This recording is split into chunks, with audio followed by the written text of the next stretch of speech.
Hello friends, चलिए शुरू करते हैं आज की कहानी। अगर आपको कहानी पसंद आए तो प्लीज़ मेरे चैनल को लाइक, सब्सक्राइब और शेयर ज़रूर कीजिए। आज की कहानी का नाम है कर्मफल। वृद्धाश्रम के एक कोने में बैठी सरिता जी आठ आठ आंसू रो रही थी और विचार रही थी। अपने अतीत में जब शादी होकर ससुराल गई तब सास ने कितना लाड लड़ाया था।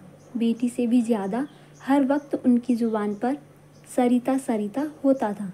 सरिता ये खा ले, सरिता ये पहन ले, सरिता देख ये साड़ी लाई हूँ, सरिता ये गहना लाई हूँ। पर उसने क्या किया?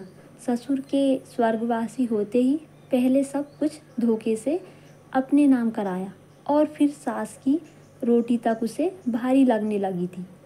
देखो जी, जब मुझसे ना होता तुम्हारी माँ का, इन्हें गांव भेज दो वरना मैं चली यहाँ से। आखिरकार उसने पति राघव को अपना फैसला सुना दिया। पर सरिता, गांव में माँ की देखभाल कौन करेगा? तू खुद सोच, फिर तुझे माँ से दिक्कत क्या है? अब तो सारी जायदाद भी तेरे नाम है माँ की। राघव बेबसी से बोला, मैं कुछ ना जानती, बस मुझे माँ के साथ ना रहना। रही जायदाद की बात तो वो इस उम्र में क्या करेंगी, उनके खर्चे भर के पैसे हम दे देंगे। सविता चिल्लाकर बोली।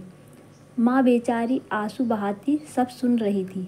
उन्होंने बेटे को बुला खुद से कह दिया, बेटा यहाँ शहर में मन नहीं लगता, तू मुझे गांव छोड़ा। बेटा समझ गया, माँ सब सुन चुकी है। उसने माँ को रोकने का बहुत प्रयास किया पर वो ना रुकी। पोता आरव जाती हुई दादी के कदमों से लिपट रो पड़ा, पर दादी तो मानो निर्मोही हो गई, या यूँ कहो बेटे की गृहस्थी बचाने को निर्मोही बन गई। माँ गांव जाकर ज़्यादा जी ना पाई। 2 साल बाद ही उनके मरने की खबर आई। तब से राघव खुद आठ आठ आंसू रोता था कि काश माँ को रोक लेता। उसका पश्चाताप उसे बिस्तर पर ले आया और एक दिन वो भी माँ के पास पहुँच गया। इधर आरव भी बड़ा हो गया।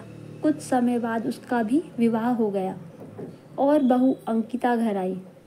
अंकिता ने आरव के साथ मिलकर ससुर के व्यापार को संभालना शुरू कर दिया और धीरे धीरे से सब अपने नाम कराती चली गई और एक दिन उसे वृद्धाश्रम का रास्ता दिखा दिया। बेटा आरव भी पत्नी के साथ था, क्योंकि उसने अपनी माँ को भी तो यही करते देखा था।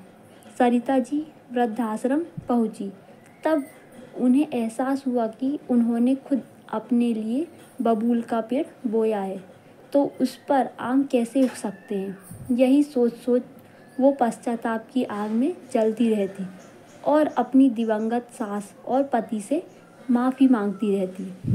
अगर आपको ये मोटिवेशनल कहानी पसंद आई तो प्लीज़ मेरे चैनल को सब्सक्राइब ज़रूर कीजिए। Thank you.